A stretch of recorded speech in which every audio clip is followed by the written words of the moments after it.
English का सबसे important chapter subject verb agreement. आप लोग सब्जेक्ट वर्ब एग्रीमेंट जब कहा जाता है तो जनरली बच्चे ये समझते हैं कि बहुत खतरनाक कोई चीज़ है, और ये ऐसा ही इसलिए होता है कि इसको समझ नहीं पाते हैं ज़्यादातर लोग। अगर आप ऐसे समझेंगे, मैं अगर कहूँ तो सिंपल सा बात है, एग्रीमेंट है, यहाँ पे दिया हुआ है एग्रीमेंट। क्या? तो एग्रीमेंट में आप देखते होंगे कि दोनों पक्ष अगर राजी होते हैं, मान लीजिए ए बी में कोई एग्रीमेंट हो रहा है, ये है ये बी है, तो किसी भी सेंटेंस के दो पार्ट होते हैं, एक सब्जेक्ट होता है, एक प्रीडिकेट होता है, यही होता है ना, सब्जेक्ट होता है, प्रीडिकेट होता है। तो ये दो पार्ट जो है सब्जेक्ट और प्रीडिकेट, इसको हेड बोलते हैं। क्या बोलते हैं? हेड। सब्जेक्ट वाले पार्ट को हेड भी बोलते हैं। तो हेड का पार्ट या सब्जेक्ट क्या प्रीडिकेट से एग्री कर रहा है, सिंपल सा है कि क्या ये प्रेडिकेट को एग्री कर रहा है, और दोनों जिस बात पे एग्री होते हैं वही होता है एग्रीमेंट। क्या होता है? एग्रीमेंट। अगर दो पार्टी हो तो आप कैसे एग्री करवाएंगे? दोनों आपस में राजी होंगे तब ना होगा, ऐसा जबरदस्ती तो होगा नहीं। जबरदस्ती का रिश्ता कोई रिश्ता होता है? कोई भी रिश्ता नहीं होता। तो सब्जेक्ट वर्ब एग्रीमेंट में आपको ये पढ़ना रहता है कि क्या ये सब्जेक्ट प्रीडिकेट को संतुष्ट कर पाता है, या प्रीडिकेट सेटिस्फाई करता है किसको? सब्जेक्ट को। तो इस चैप्टर में हम लोगों को यही देखना रहता है। इसमें आपको एक ही बेसिक रूल होता है, अगर आप देखेंगे तो आपको 27, 28, 30, 32 बहुत सारे रूल दिखा दिए जाएंगे लिखा हुआ, लेकिन बेसिक एक ही रूल होता है कि verb must according to satisfy, ध्यान से देखिए, यहां पे मैंने शब्द दिया है सेटिस्फाई द सब्जेक्ट, सब्जेक्ट को सेटिस्फाई करें। तो इसका मतलब ये होगा कि हमको सब्जेक्ट वर्ब एग्रीमेंट में आप पढ़ना क्या है? रिलेशन किसके किसके बीच। देखिए तो ये कौन है? सब्जेक्ट। रिलेशन बिटवीन किसके किसके बीच? सब्जेक्ट। इसमें सब्जेक्ट एंड रिलेटेड वर्ब। ध्यान से देखिए, रिलेटेड वर्ब, इसका मतलब ये हुआ कि वर्ब का रिलेशन किसके साथ देखना है? सब्जेक्ट के साथ, रिलेटेड वर्ब के साथ, रिलेटेड वर्ब के साथ। तो एक ही नियम होता है जो सेटिस्फाई करता है। अगर मान लीजिए एक आदमी है तो एक आदमी से अगर पहलवानी करेगा तो आप समझ जाइए कि जस्टिस हो रहा है, एग्रीमेंट है। एक आदमी अगर 1000 आदमी से लड़ाई करना शुरू कर दे तो वो कहीं से एग्रीमेंट नहीं बोलेंगे, ऐसा कुछ भी बोलने वाले नहीं है, उसको हेजोनोमी या पोलीगमी बोल देते हैं। ठीक है, कि ऐसी दशा हो जाएगी। तो आपको करना क्या है कि एक ही नियम है, नोट कर लीजिए, सिर्फ एक ही नियम है। मैं अभी आपको बताऊंगा कि कैसे एक ही नियम है, नोट कर लेना है आपको कि सिंगुलर सब्जेक्ट के साथ एग्रीमेंट करेंगे आप सिंगुलर वर्ब का। किसको? सिंगुलर वर्ब का। यहां पे आपको जान के बताना ये जरूरी है कि जनरली क्या? Verb is always positive, plural होता है। क्या होता है? प्लूरल होता है। इसको सिंगुलर बनाया जाता है बाय एडिंग कौन सा? यस या ईएस।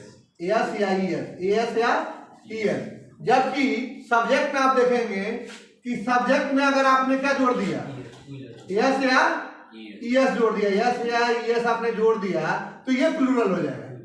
तो यहां है इंटरेस्टिंग, अगर आप वर्ब में क्या जोड़ देंगे? यस ईएस, तो वर्ब क्या हो जाएगा? सिंगुलर हो जाएगा। जबकि आप सब्जेक्ट में जोड़ दें यस और ईएस तो क्या हो जाएगा?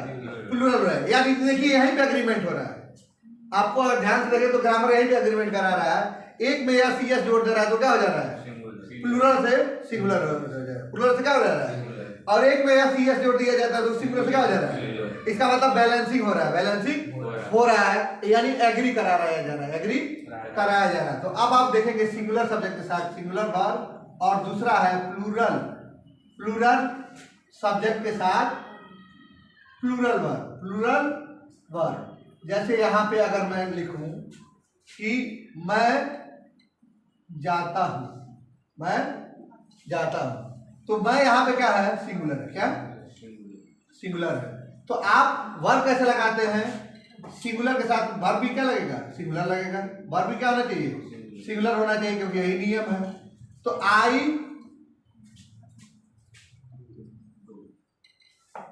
ठीक है। अब देखिए यहाँ पे गो करेंगे तो गो क्या हो गया? प्लूरल। और यहाँ पे क्या है? सिंगुलर। तो अब आप यहाँ क्या लगाएंगे? ईएस, क्योंकि ये वॉवेल के साथ शुरू हुआ है। किसके साथ हुआ है? वॉवेल के साथ। आप क्या लगा देंगे? ईएस लगा देंगे। अब आपको सिंगुलर हो गया। क्या हो गया? इसी तरह से अगर तुम लोग जाते हो, तुम लोग जाते हो, ठीक, तो यू। अब यहां पे ये यू क्या है? प्लूरल है।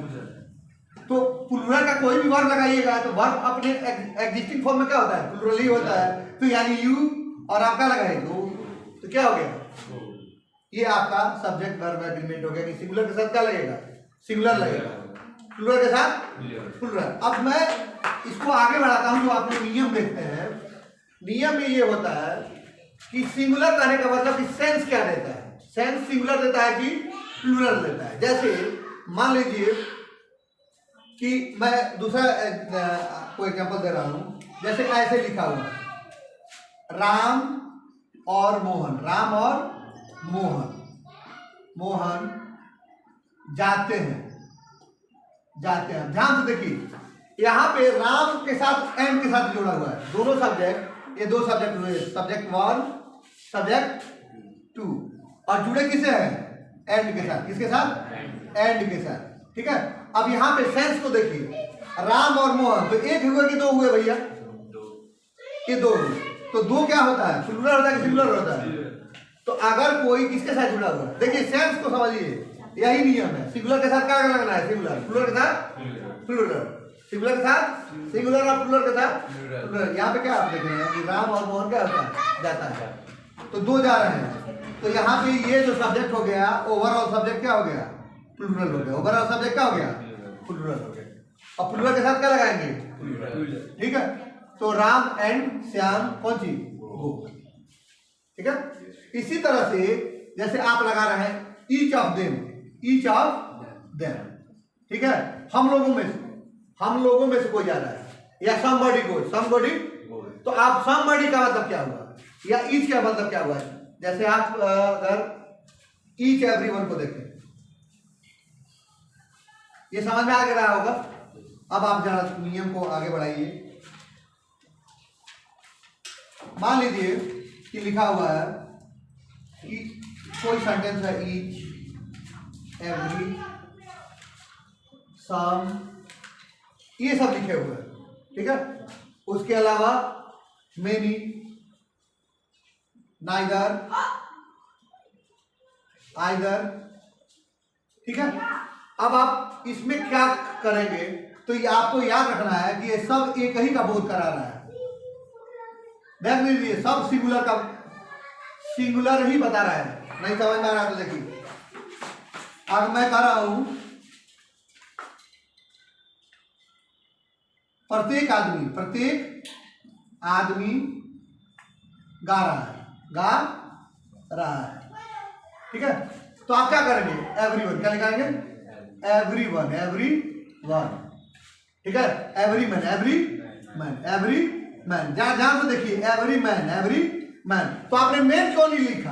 आपने क्या लिखा? एवरी मैन, ठीक। तो मैन और एवरी, ठीक है। तो मैन ये कौन हो गया? सिंगुलर। क्या हो गया? सिंगुलर हो गया। तो भैया सब्जेक्ट क्या लगेगा? सिंगुलर ही लगेगा। सब्जेक्ट क्या लगेगा? तो नियम तो एक ही है, कौन सा? सिंगुलर के साथ सिंगुलर, और प्लूरल के साथ प्लूरल। जैसे अगर आप किसी और चीज को ले लें, ये तो समझ में आ गया, किसी को कोई दिक्कत नहीं है, ठीक है। अब अगले तरफ हम जाते हैं, जहां आप लोगों को दिक्कत होगा तुरंत पूछिएगा, ठीक है। और पूछने के लिए हमारा व्हाट्सएप भी आप लोगों को पता होगा, 6307520208। इस व्हाट्सएप पे आपको कोई समस्या हो, कोई भी कमेंट हो तो आप भेज सकते हैं। और साथ साथ चैनल को सब्सक्राइब करना ही है, ये कहना तो अलग बात है। अगर आते हैं हम लोग दूसरे बात पे, जैसे कोई चीज शुरू हुआ है विथ, एलॉन्ग, मान लीजिए कोई सेंटेंस ऐसे शुरू हुआ, ठीक है, विथ, एलॉन्ग विथ, ठीक है। अब देखिए राम के साथ श्याम जाता है, श्याम जाता है, ठीक है। तो राम के साथ कौन जा रहा है? श्याम जा रहा है। राम के साथ क्या जा रहा है? अब यहाँ पे देख लीजिए, राम के साथ जा रहा है तो वर्ब किसके अनुसार होना चाहिए? किसी एक के अनुसार, किसी एक के अनुसार। आप मतलब समझिए कि क्या एक होगा कि दो होगा? राम और श्याम नहीं, राम के साथ कौन जा रहा है? तो एक्चुअली मेन काम कौन कर रहा है? राम ही कर रहा है, राम के साथ ही लगे हैं, राम के साथ लगे हैं, ठीक है। अब उसी तरह से अगर आपको कहा जाए एज वेल एज का प्रयोग आप करते हैं, जैसे राम और मोहन दोनों कवि हैं। दोनों क्या हैं?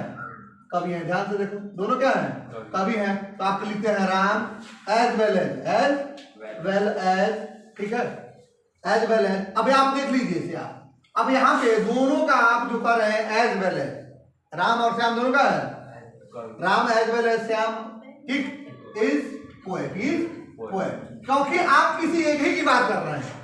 राम का कंपेयर किसे कर रहे हैं? श्याम से, लेकिन बात किसके प्रति कर रहे हैं? राम के प्रति। तो सबसे जरूरी है कि सब्जेक्ट वर्ब एग्रीमेंट में कि आप पहले सेंस निकालें।